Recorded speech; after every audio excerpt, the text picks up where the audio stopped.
There is a reason Spider-Man has lasted over 60 years without fading into the background.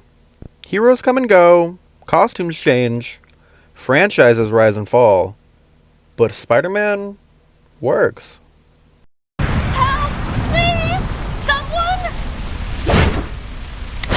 I'm going to die! He doesn't just work as a character, he endures as a mirror, reflecting the human condition behind the mask.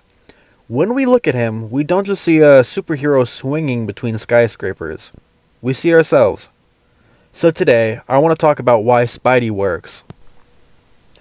Let's start with relatability. Spider-Man is not a billionaire in a cave, not a god from another realm, not an alien raised under Earth's sun. He is Peter Parker, a kid from Queens with secondhand shoes, overdue bills, and a backpack that smells faintly like cafeteria pizza. Peter Parker is us, fumbling through life, awkward, imperfect, and wrong. His powers may be fantastical, but his problems are painfully real. Even his humor is relatable. He cracks jokes in battle not because he's fearless, but because he's scared out of his mind. Humor becomes his armor. His banter, his endless wisecracks. It isn't about mocking the villain. It's about keeping himself from falling apart. And if we're honest, I think we've all done that. We've all laughed to stop ourselves from crying. Spider-Man works because he shows us that behind every mask, whether it's his costume or our own fake smiles, there's a person just trying to get through the day. You always wherever I'm doing a job. What do you got? Some kind of spider sense or something? That's funny you should say that.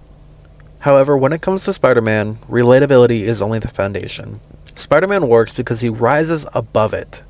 Heroism isn't just about fighting villains. It's about showing up when the odds are impossible. And Spider-Man does this again and again and again. He's not invincible. He bleeds. He limps.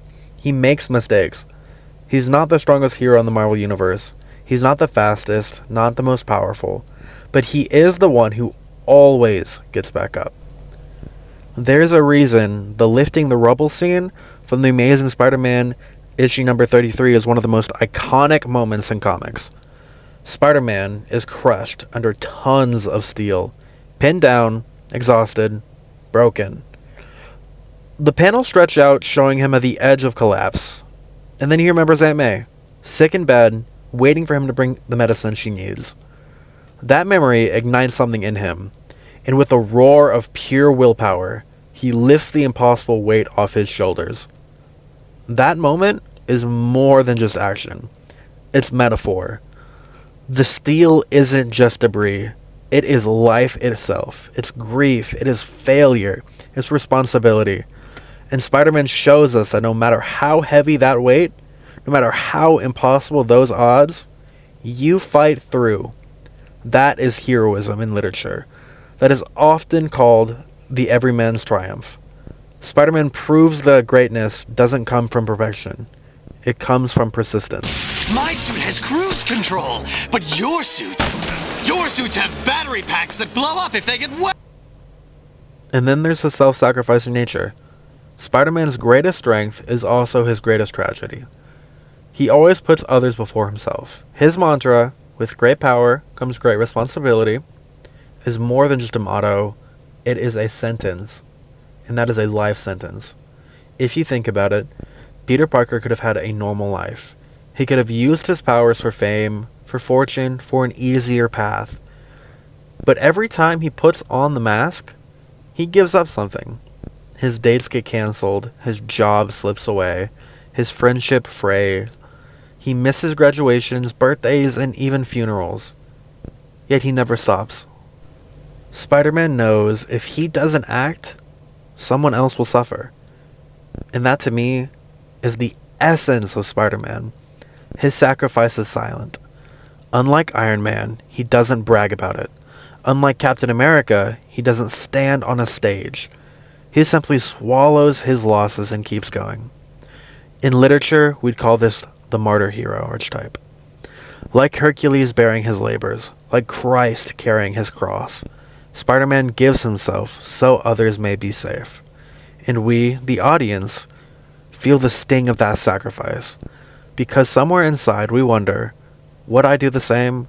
Could I give up everything for people who will never even know my name? So why does Spider-Man work? He works because he is relatable in his struggles. He works because he is heroic in the face of fear. He works because he sacrifices what we all cling to. He works because his story is woven with loss and resilience. And above all, he works because he is human. Flawed, fragile, and yet still striving. Spider-Man isn't just a hero in red and blue. He is a reminder that even in the mess of life, even in the weight of grief, even in the shadows of sacrifice, ordinary people can do extraordinary things. And maybe, just maybe, that means we can too. That is why Spider-Man works.